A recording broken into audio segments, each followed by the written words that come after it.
آپ لوگ کھٹ سے یہ کہہ دیتے ہیں کہ جیسے ہی آپ کے عقیدے کے خلاف کوئی آیت یا کوئی حدیث جاتی ہے آپ خوارج والی حرکت کر رہے ہیں. ہم یہ کہہ رہے ہیں کہ اگر آج کے دور کے اندر کوئی مرد کے ساتھ جو ہے وہ فزیکل ریلیشن مینٹین کر رہا ہے تو آپ اسے قوم لوط والا عمل کیوں کہتے ہیں؟ اسے آپ قوم لوط والا عمل کیوں کہتے ہیں حضرت؟ اور جو ابھی سورہ نساء کی آیت آپ نے پڑھی تھی اس کے اینڈ پہ یہ ہے کہ جب ان میں اختلاف ہو جائے تو پلٹ آؤ اللہ اس کے رسول کی طرف. تو ہم نے جب ان کے اندر اختلاف دیکھا تو ہم پلٹ گئے اللہ اس کے رسول کی طرف. اس میں کیا غلطی ہے بھائی ہماری؟ پھر آپ نے آگے کہا کہ ہر شخص اس لائق نہیں ہوتا وہ قرآن و حدیث سے مسئلے اخذ کر سکے، اس لیے اسے تقلید کرنا ضروری ہے. تو حضرت یہاں ہم آپ کے لیے جو ایک بات عرض کرنا چاہتے ہیں کہ اعلیٰ حضرت جنہیں امام اہل سنت مجدد دین و ملت امام احمد رضا خان فاضل بریلوی جو مجدد ہیں، کیا وہ قرآن حدیث سے مسئلے اخذ کرنے پر قاصر تھے؟ کیا وہ قرآن حدیث سے مسئلے نہیں نکال سکتے تھے؟ تو انہوں نے امام ابو حنیفہ کی تقلید کیوں کری؟ اور پھر آگے بھی آپ چلے، ابھی بھی آپ نے امام ابو حنیفہ کی تقلید واجب ہونے پر کوئی دلیل نہیں دی، کوئی بھی دلیل نہیں دی، کوئی دلیل نہیں دی. اور نہ آپ نے کوئی پرانی بات ہماری ٹچ کری ہوئی ہے جو بھی ہم نے آپ سے کہا. جی آپ کنٹینیو کریں.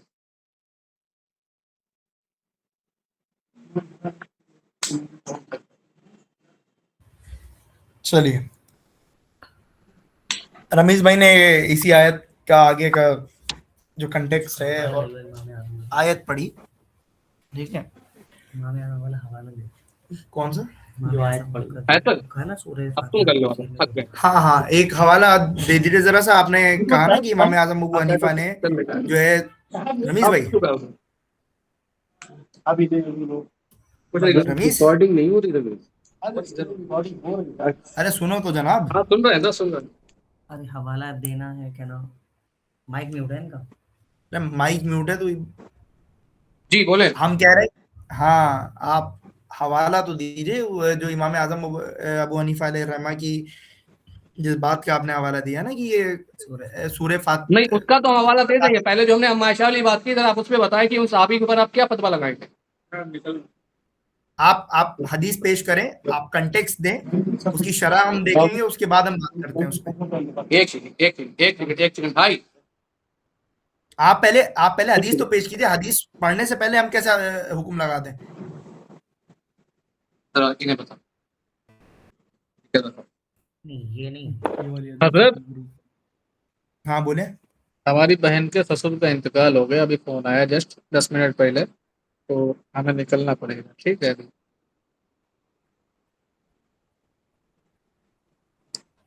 تو رمیش بھائی کنٹینیو کر لیں. کنٹینیو پھر اب آگے ہو جائے گا جب سارے لوگ ساتھ میں ہی. نہیں تو ان کو وہ تو آپ کے قائل ہے نا، ان کا ہونا ضروری تھوڑی نا. نہیں بالکل ضروری ہے. حوالے تو وہی نکال رہا ہے بیٹا. بیک سے سپورٹ ہم ہی کر رہے تھے میرے بھائی. حوالے تو وہی نکال رہا ہے بیٹے.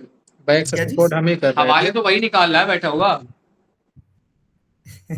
اچھا ابھی آپ نے کہا تھا کہ کوئی ہنسے گا نہیں، کوئی مذاق نہیں کرے گا. ایک سیکنڈ. نہیں اب آپ اپنے اصول کو خود مکر گئے حضرت. چلے ٹھیک ہے بھائی.